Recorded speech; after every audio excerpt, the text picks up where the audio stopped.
It probably doesn't need to be said, but one of the core practices that we do here at IMC is mindfulness. And mindfulness is both a specific kind of practice, but also is often talked about in a very broad way, to include a whole approach to living a life. And what I'd like to emphasize today is that mindfulness, the quality and the strength of our mindfulness is directly related to how we live our lives. And that, and there's a paradox, and that is that as the mindfulness gets stronger, it really becomes obvious that the mindfulness decreases when we are unethical, which means decreases when we do things that knowingly cause harm to others.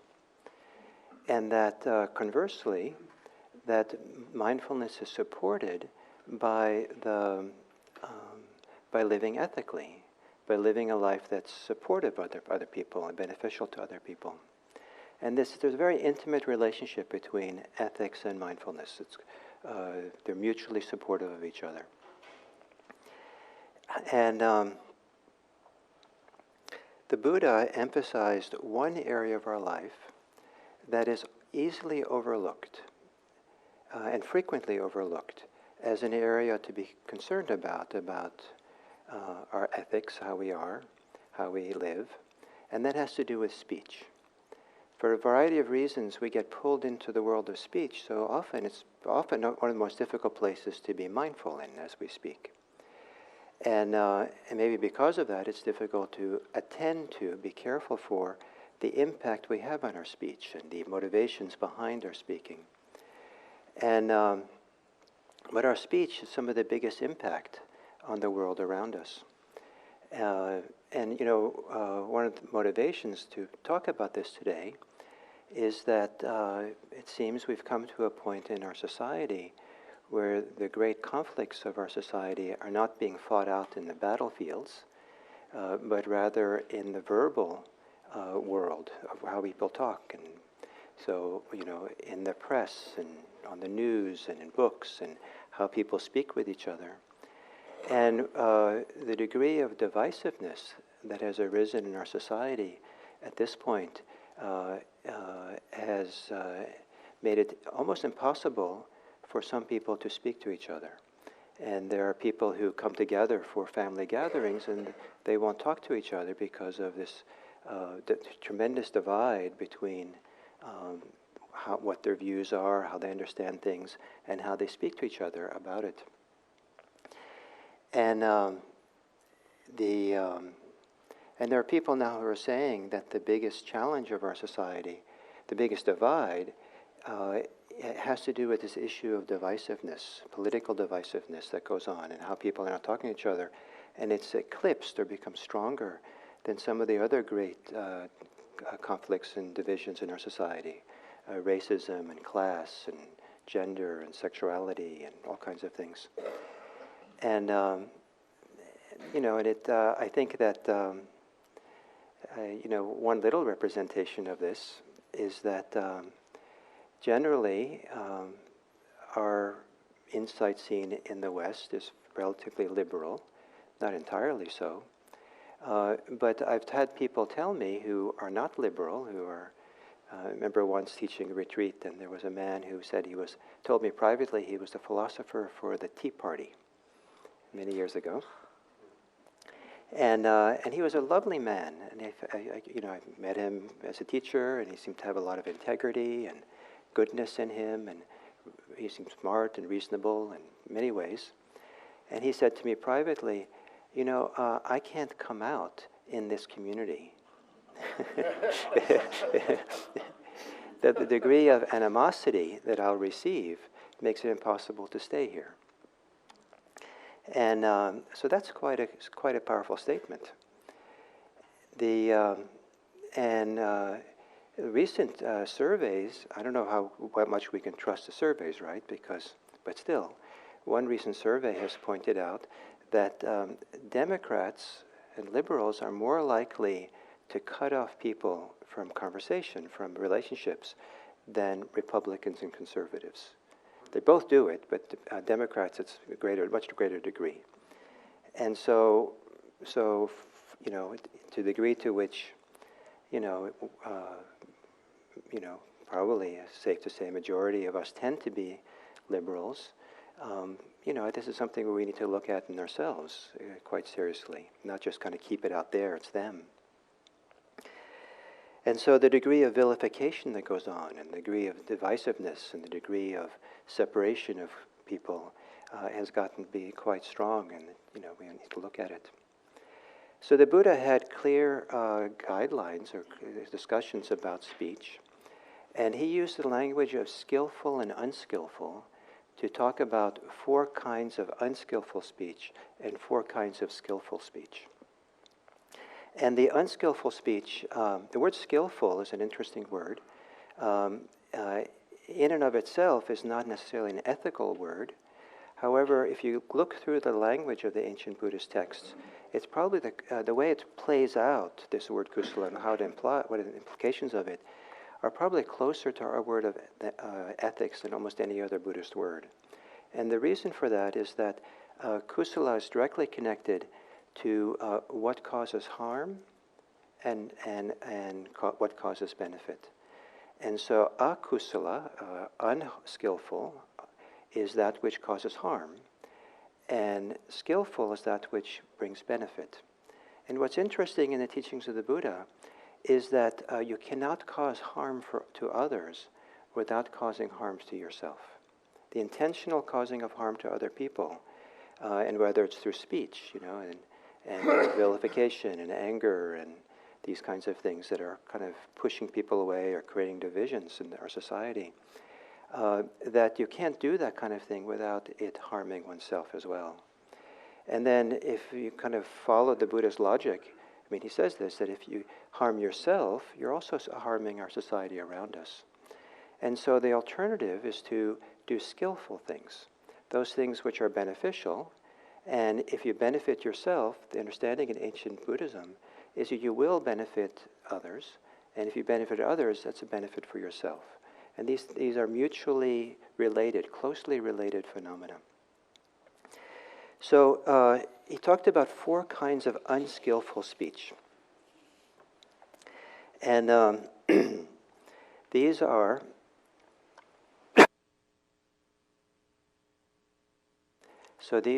false speech, divisive speech, abusive speech, and pointless speech. And pointless, I think, is kind of a...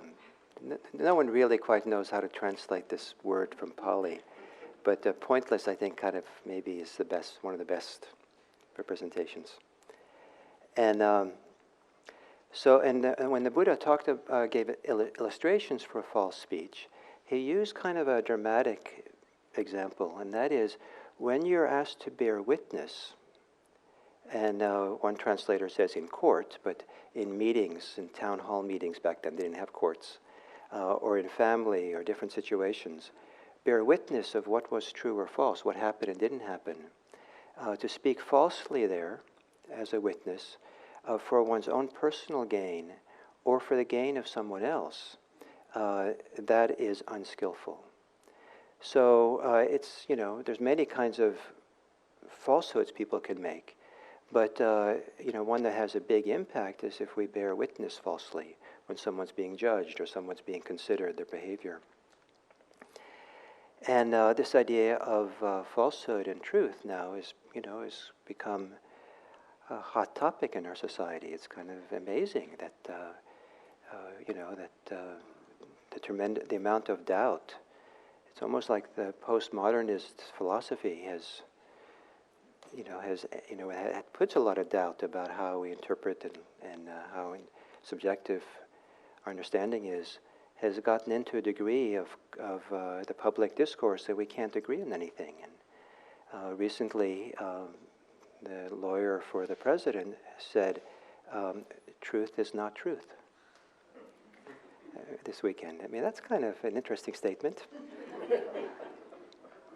And So it speaks to something very dramatic going on in our society, and how do we follow this idea of speaking truthfully or avoiding false speech when the whole question of what is truth is so dramatically questioned these days. So the second kind of unskillful speech, and the one that kind of inspired this talk, is that of divisive speech, and the speech which divides people, and that separates those who are united. It's the language of the Buddhism. Divides those who are already united, and continues to separate the people who are separated. And I found, early in my mindfulness practice, a very interesting thing to pay attention to, and that is when I spoke, the words that I spoke, even if they were ethical, when there's nothing ethical necessarily about them, I became sensitive to the impact that my speech has. And I could feel that if I said certain things, it would create a little more distance, or people would pull back, or the energy would go away, or things would shut down a little bit. And if I spoke other ways, maybe the same topic, but just in a different approach of talking about it, there'd be a stronger connection, a stronger sense of participation in the conversation, or a little more energy there and engagement in it. And I found that simple kind of tuning in, what's going on in the conversation, if people engaged, they're not engaged, what I'm saying, how is it being received, was a huge piece of information that was interesting. And if we look at this in terms of ethics, in terms of harm, we see the huge degrees in which people in our society now are speaking in ways that makes communication or makes the divide almost insurmountable between them.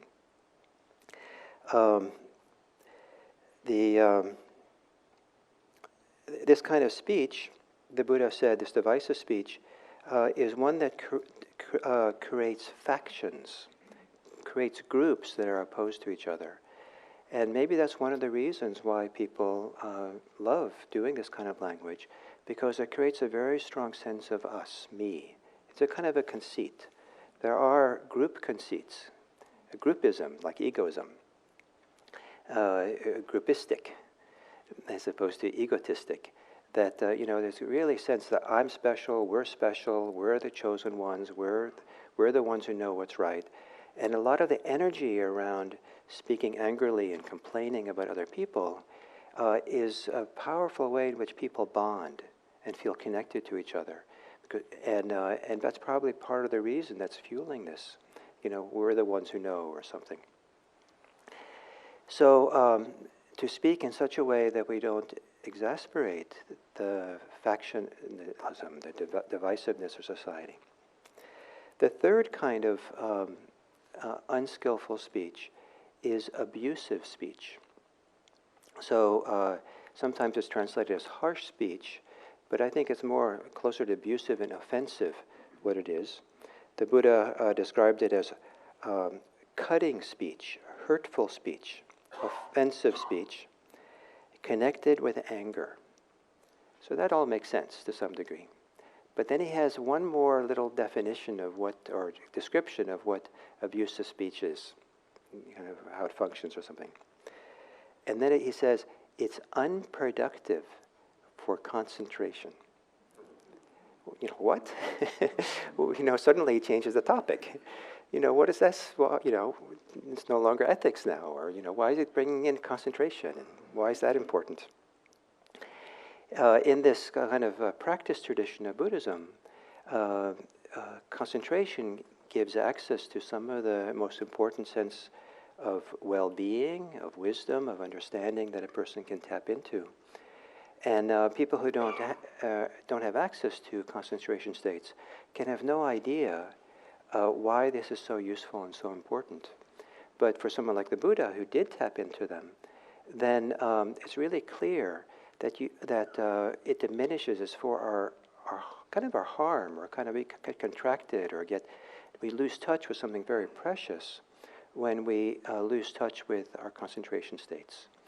Even to tap in a little bit to getting a little bit concentrated, a little bit calm, a little bit more settled, unified for daily sitting, changes the context, changes the orientation we have for our life. It changes what we're inclined to say or do coming out of that state.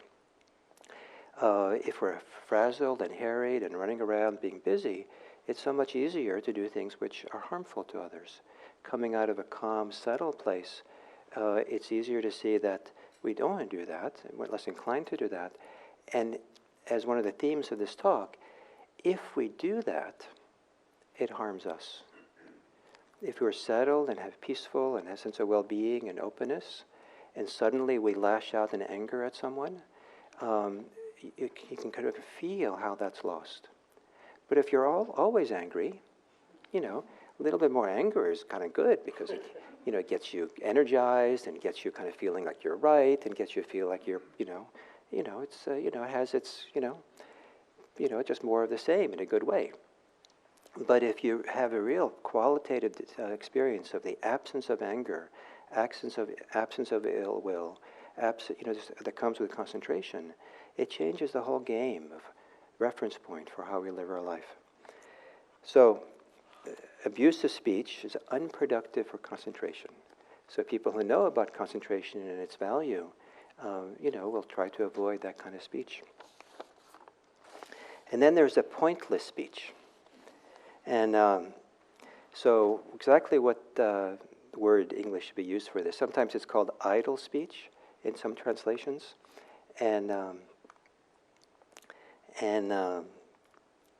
So you can decide, maybe. But I'll read you the Buddha's description of it. Speaking at the wrong time and about what is not real. Speech that is useless, contrary to the Dharma, worthless, unreasonable, immoderate, and unbeneficial. So is that pointless? Is that a good translation? Or, maybe unbeneficial, since that's one of the words that describes it. It's also another possibility. And this includes, the speech which is not real, it's different than speaking what's false. What's not real? It's kind of a different category. Exactly what it means, I can't, in the ancient language, I can't tell. But certainly how I feel about it, it includes exaggeration, pointless commentary, and telling tales as if they were real. And so, why do we speak what we do? What motivates us? And is it really real what we're talking about? Or is it, the difference between interpretation and real is a really important thing. And the difference between opinion and what's real is a hugely important thing. And that's very hard to see for people. People are strongly identified with their opinions. My opinions are mine, so therefore there's kind of almost for many people, a benefit of doubt that we have that there must be true. I'm thinking it must be true. It's quite easy, I think, for many of us to see that other people, what they say is false, absurd, unuseful, harmful, and all that. I see it out there, but to see it in oneself, especially the strong identification with the, who we are and our value has a lot to do with our opinion. It's hard to see that we're talking about something which is opinion maybe has a place, has value, but is it real? And if it's not exactly real, but maybe it's not false either, do we hold it more lightly? Do we hold it in such a way that it doesn't contribute to more divisiveness? Can we hold it in a way that even talk about our opinions in a way that welcomes people into our conversation or allows for other perspectives, as opposed to this is how it is. So then, to speak in skillful ways, the opposite of these four unskillful forms of speech, is speech which is mutually beneficial. And I feel like I can't emphasize that enough, the idea that this idea of mutual benefit. There's a strong tendency to some people to measure, evaluate things as good for me. Some people do the opposite, it's good for others. But the idea that actually they work together is a very profound principle. And if you really want to benefit yourself, you want the benefit for society as a whole. You want to benefit other people around you. If they're happy, it's easier for you to be happy. It's easier for you to get support and all kinds of things. So, and then this wonderful way in which mindfulness and skillfulness go together. If we give attention to skillful speech, the more we give attention to skillful speech, the more mindfulness grows. And that's partly because attention is mindfulness. So the more we bring our attention to it, the more it grows. The more we speak skillfully, ethically, the more mindfulness grows. And the more mindfulness grows, the greater is our sensitivity to the ethical impact of our speech. And so part of what mindfulness does is not just simply kind of being in the control tower, watching what goes on. It's developing capacity to really feel the full range of how we experience life and process life. And that includes ethical sensitivity. Become sensitive to the impact we have and what goes on. So as that mindfulness grows, we will be more interested in skillful speech. It's just a natural byproduct. So there are the four opposites to the unskillful speech, which are the four forms of skillful speech.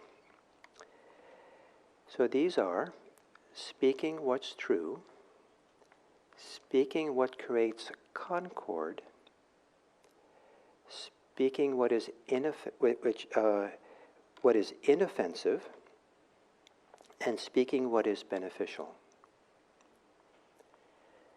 And as a set, these four, the Buddha describes them as four kinds of speech, or four kinds of living by the Dharma, and four kinds of living in harmony.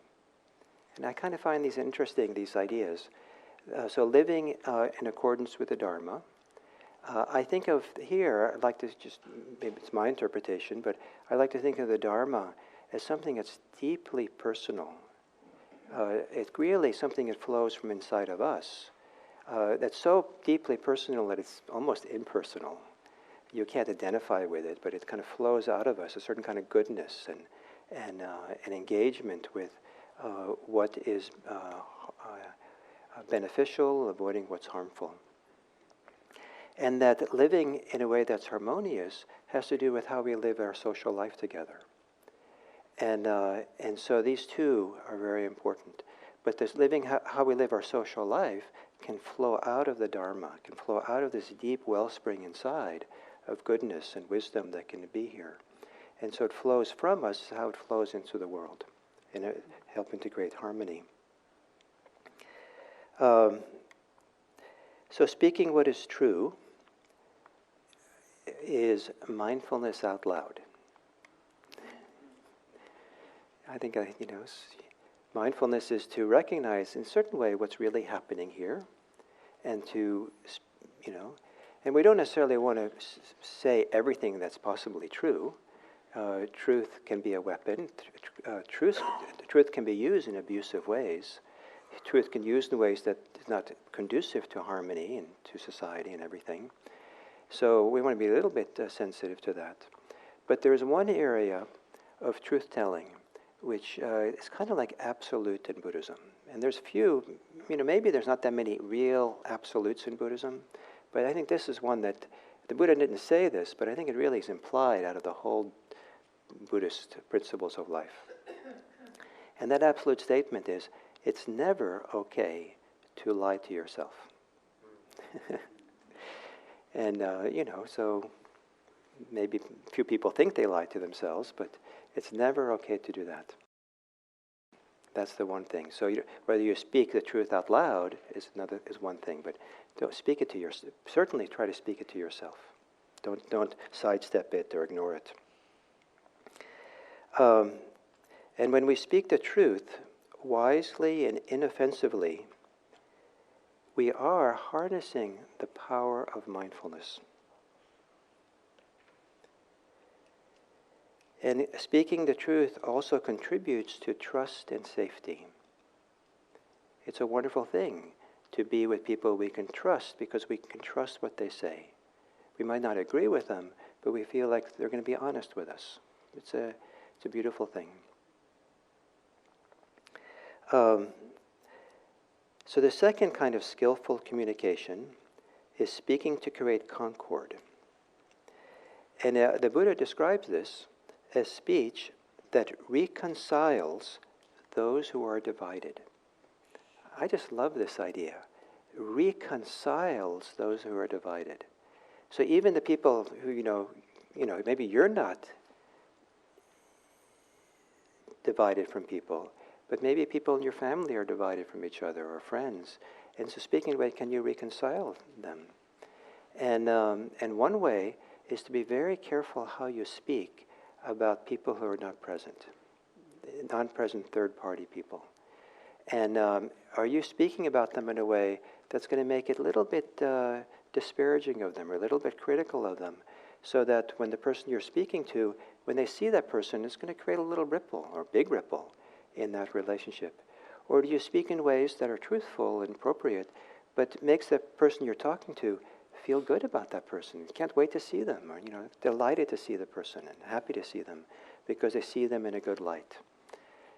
Not everyone's always, 100% good, but if we emphasize what is not good, it kind of feeds it or reinforces it or creates division.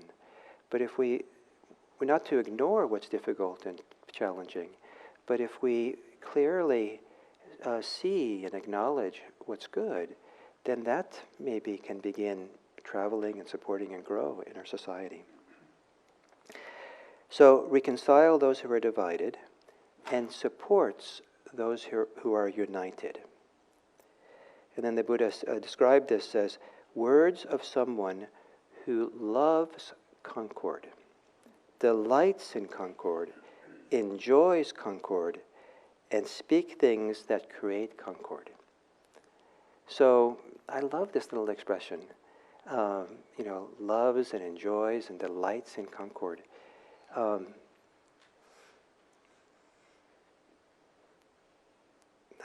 delighted by the very idea of it.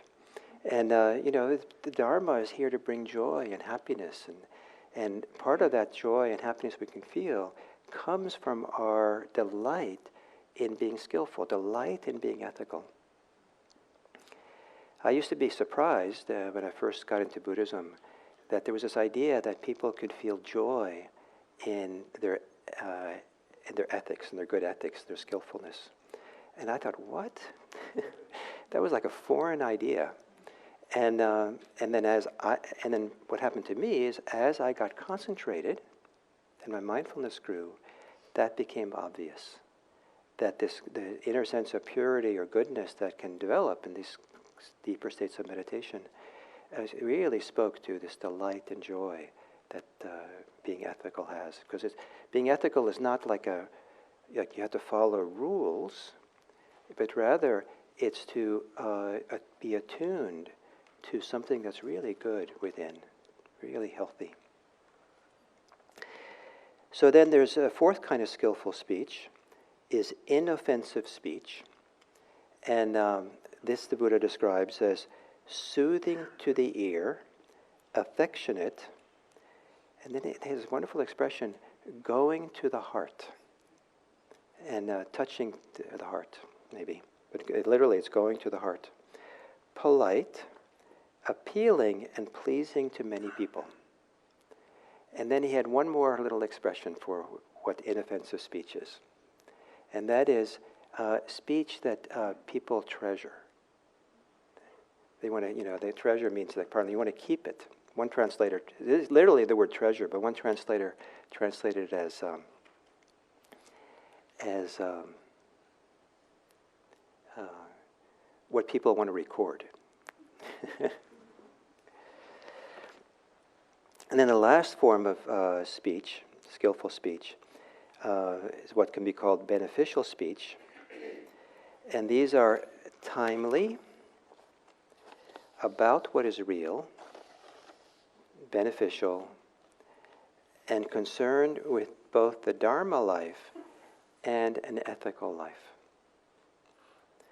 Furthermore, it is spoken with clear explanations, delineations, and benefits. So, pointless speech sometimes might be important things we're trying to say, but we talk in such vague or convoluted ways that it was pointless to have said it. So we need to be careful with our speech and be clear what we're saying. So it's clear that in the Buddha's teaching at least, the idea of avoiding unskillful speech and engaging in skillful speech, that he has a strong emphasis on speaking in ways that are beneficial to others.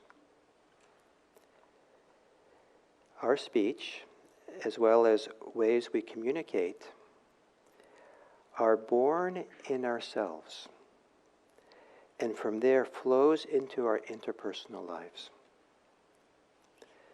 The close connection with what is personal inside of us and the relationship we have with others means that if we want to care well for both these areas, if we only care well for one of these areas, we should care for both. To be happy in ourselves, we can promote unity and affection in our relationships. To promote unity and affection in our relationships, we can cultivate the conditions for happiness in ourselves. It's very tempting to respond to anger with anger, divisiveness with further division, disdain with disparagement. And doing so may, if I can just put this in quotation marks, doing so might work in the short term, but it doesn't really work in the long term. And it works in very limited ways. It certainly doesn't promote personal and interpersonal peace. That is the goal of Buddhist practice. One can't clean a stain with more of the stain. So we need something else to clean a stain.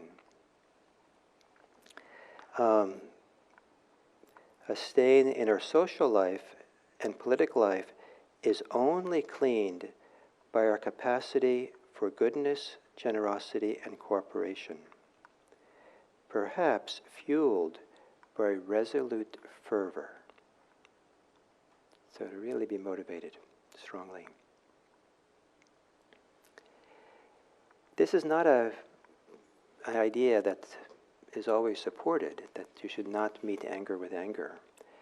Even in the time in the Buddha, there were people who would argue, you have to attack the people who are attacking you verbally. You have to be angry, otherwise you're weak.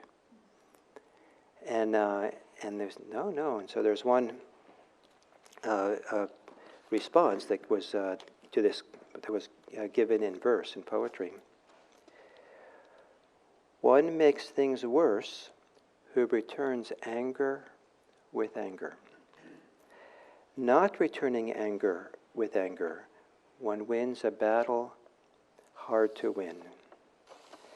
When another is angry, one wins welfare for oneself, and for the other, if one mindfully keeps one's peace. People who think one is a fool, if one heals one's own anger and that of the other, have no skill in the Dharma. Maybe that wasn't so clear, but so you win 2 times over if you don't respond with anger to anger, and the 2 times you win is you win for yourself and you help the other person win. That's kind of an interesting idea. And then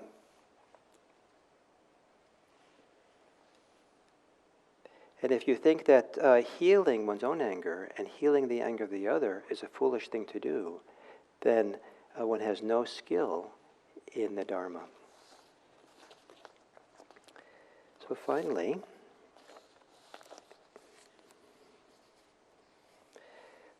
with mindfulness, part of the value of developing mindfulness, the motivation to employ skillful speech is not derived from moral injunction. Rather, mindfulness reveals the personal inner consequences of both unskillful and skillful speech. It shows us that it is for our own personal benefit to speak in skillful ways. That is, in ways that benefit both self and others. So that's my politically commentary for the day.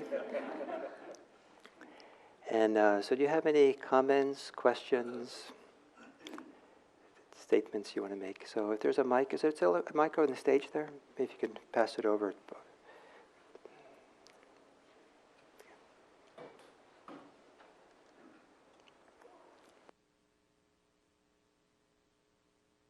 Hello?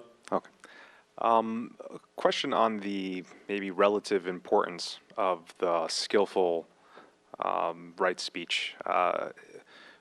If you're in a situation, I can give maybe a couple examples. If you're in a situation where no matter how well packaged a truth may seem or may be delivered, you know you're going to create divisiveness, what should you do?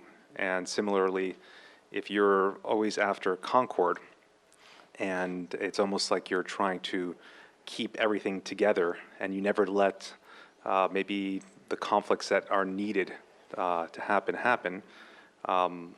Is that also beneficial? Yeah, it's a very good question, and I think that one of the shadow sides or kind of difficulties that Buddhist communities sometimes have is being conflict aversive. And so emphasizing Concord to such a degree that they're willing to kind of ignore or overlook or not really address some important issues that are going on. And so how do we address issues where it might create divisions or separation or something? And one of that is if it's very clear that what needs to be talked about, one has done one's own homework to have clarified that I can speak now without anger, without aversion, without wanting to cause harm. I've really kind of thought about how I'm going to speak about this that is supportive for the situation, is not putting anyone down or threatening anyone, but clearly laying it out so that if they want, they can participate. We need to talk about this. And I knowing the people involved, I don't think it's going to work. But we still need to do it, and it's their responsibility, it's their karma, and we're going to have to work with the divisions that are formed, but we can't go forward not talking about it. And so sometimes we have to allow that to happen and work with it, and sometimes it's very unfortunate, and sometimes it does create insurmountable division, not because we're doing it. It has to do with how the person receives it and takes it on. We can't control that completely. But we do our best, and we know people well, know how they react. We might try to do our homework, think about it ahead of time. How do I approach them this time? Is it timely? Is this the right time? Maybe I really need to wait a few days until they're in a better space or until there's a little opening. And can I, maybe I need to wait until feel a little more kinder to the person. I just feel so hurt right now that I just know that I'm easily triggered into saying things that are not going to be helpful. So let me wait until I feel, not so hurt and processed it. So there's all this homework we can do, but we can't, there's no guarantee that that's going to work. And sometimes we have to let it play out. Otherwise, it's worse. Is that kind of what you're asking, or? Yeah, please. Hi, Gil. It's nice to meet you. Can you hold it closer? Or? Hi, Yeah. Gil. It's nice to meet you. Mark? Yeah, because my ears are not so good. Oh. Can you hear me? Yeah. Is this good? What happens, like so many of us, if this lifetime is just very, very challenging, and you're going through a lot of suffering, physically, mentally, emotionally, kind of goes hand in hand. Yeah. and you're trying as hard as you can to, like I've been meditating for over 40 years and studying originally with Pema Chodron, and just so many wise people listening to you. I'm so grateful I could hear you from Florida and audio, and Tara Brock, so many wise people that have helped so much. And what happens in the people who you are the closest to, friends, family, and all, when you're in your own heart, you're knowing you're being as truthful as you can, but it's like you're not believed. And as many times as you say it, like I've spent so much time trying to prepare what I'll say, to have it come out so maybe it would really be heard. But if people maybe just not ready to hear it, or won't selective listening, sometimes I think people, or just it never seems to come out that way. So what do you do from there? You feel you have to be honest, but it's so painful when you're not believed. Yeah. Even starting from when you were a little, when very crazy things happened. And thank you for the question. And I think a good place to begin is appreciating that you have this interest and this concern. That speaks well for you. It's fantastic that you're wanting to address this and interested in this topic, and I wish more people had that. And I feel like I have to, just for my survival and this world's survival. So we can start by appreciating what you're bringing here, and then and families are difficult, society is difficult, and so one of the kind of guidelines that Buddha gives for speaking is only speak when it's beneficial, when it works, and when it has some benefit. And sometimes it just there's no ability to have a conversation with some people. They shut down, they get angry, and there's no way to talk about some things. And even though we're talking about the truth, there's no point. It's pointless to talk about the truth if nothing changes, or if it even gets worse. So some people learn to hold their mouth. Some people learn to surf around issues, or to choose when they're with even family members. They're very careful, very careful about, they can't just kind of freely go over or have, it's a relationship that's fraught with danger. And so, we can meet, at Denny's for lunch once a week, That seems to be a safe place to go. Do you think ever it could be like a karmic thing? Sometimes people were around the most, and do you think it could possibly be karmically from another life, things we deliberately brought in to work out or try to? And it definitely could be karma, but I think that in terms of our society and where it's most productive to look at this is to look at something called family systems dynamics, family system therapy. And this is a form of therapy that looks at the family dynamics that goes back multiple lives. It goes back, not lifetimes, but goes back over the generations. And how some of these deeply ingrained patterns that people live in, and they seem to have a wonderful ability to replicate for themselves, is because of the family system constellation, which they kind of have gotten used to, and their position in it. And so some people actually, not intending to do it, but because they're familiar with the family system they grew up with, will kind of gravitate to the same one over and over again, and the one maybe that their parents had and whatever. So, I think it's a wonderful form of therapy and very helpful to understand how family systems work. And and perhaps some of the larger issues of our society are unfortunately playing out some people's family systems dynamic. They're trying to please one's father. It seems to be one that is, currently happening in full view for everyone, and being passed on from one generation to the next. The psychic bookends here, when you become aware of it and you try not to have everything that your mother and father have said come out of your mouth unconsciously. Yeah. So in terms of our practice here, mindfulness, my understanding it in family systems therapy, one of the axioms, central tenets, is that if one member of the family practices non-reactive awareness, the whole family system moves towards health. So, non-reactive awareness is kind of like what we do. So, so this is not easy stuff, and to give a talk about skillful speech, these kind of guidelines the Buddha has for it. It's relatively easy for me to come up here and speak, right? It's like this is how it is, right? It's not easy to apply them in our relationships. It takes skill, it takes thought, it takes wisdom, it takes, it's something we develop and learn over time. You don't just, it's not either or. And our interpersonal relationships are constantly changing and shifting, and each one requires different kinds of thought, different kinds of consideration, reflection about how these guidelines might work and how to do them best. But the North Star that leads us is to create a society, communities, families, friendships, where people live in concord, that people get to feel united rather than separated. And I think that's the direction of the Dharma. So let's get to work. Thank you.